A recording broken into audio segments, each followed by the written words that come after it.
I found this story where it shouldn't have been, and once you hear it, it doesn't let go. They say if you stare into a mirror long enough in Ebonridge, you'll stop seeing yourself and start seeing what wants to replace you. Welcome back to Mr. D's Horror Corner.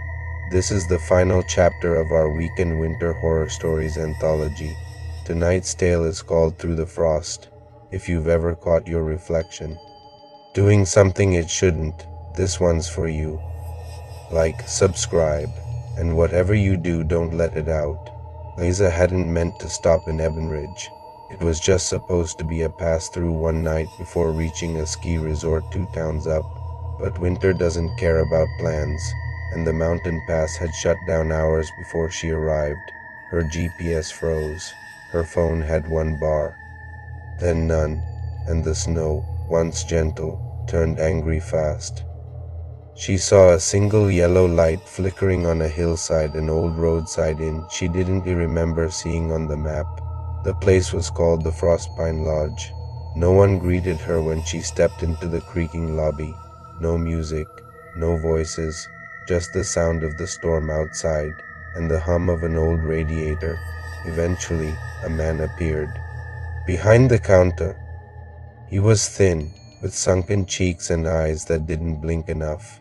He didn't ask her name, just slid her a key, room 6, end of the hall. The room was fine, clean, dated, a faint smell of cedar and something older, maybe mothballs, but it was warm. The only strange thing was the mirror. It hung on the wall opposite the bed.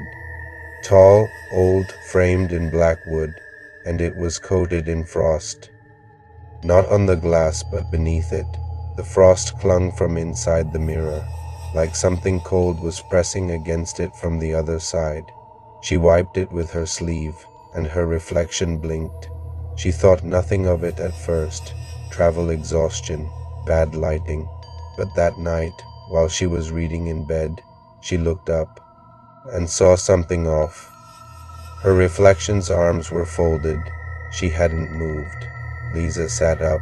The reflection copied her this time, but just a fraction too slow.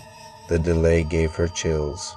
She laughed it off, turned away, but the feeling lingered that she'd been watched. No, studied. The next morning, the mirror was worse. While brushing her teeth, she caught her reflection smiling. She wasn't. The smile stayed wide, just a bit too sharp at the corners. The eyes didn't look quite right either.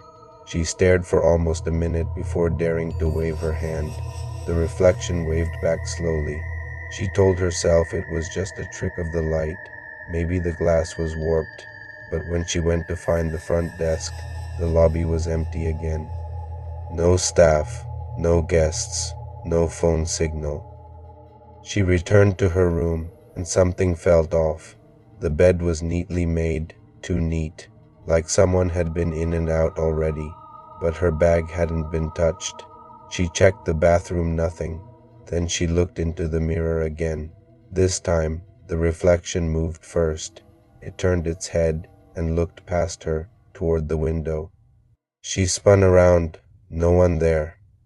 Looked back, and the reflection was now standing, while she still sat. That night, she covered the mirror with a blanket, took no chances. But at 3:07 a.m., she woke up, freezing cold. The blanket was on the floor, the mirror exposed, and her reflection was gone, gone.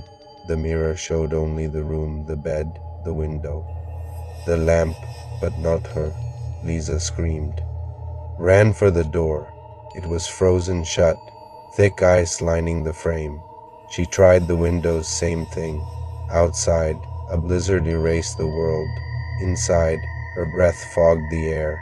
And then, the mirror flickered.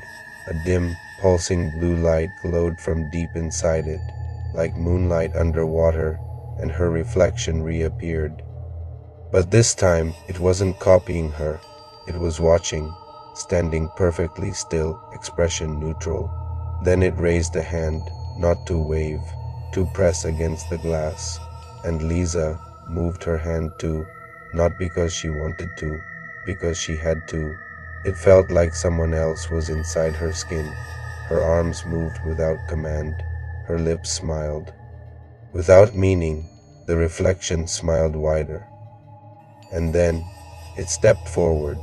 It passed through the glass without breaking it, like mist through a window pane, like a memory slipping into place. It touched her cheek, tilted her chin, and whispered, "Much better." Lisa's vision blurred. Her legs moved on their own. Her voice spoke without her permission. "Everything fits." She screamed inside her own mind, but no sound came out. Her reflection now in her body looked back once more, then walked to the door, and this time it opened.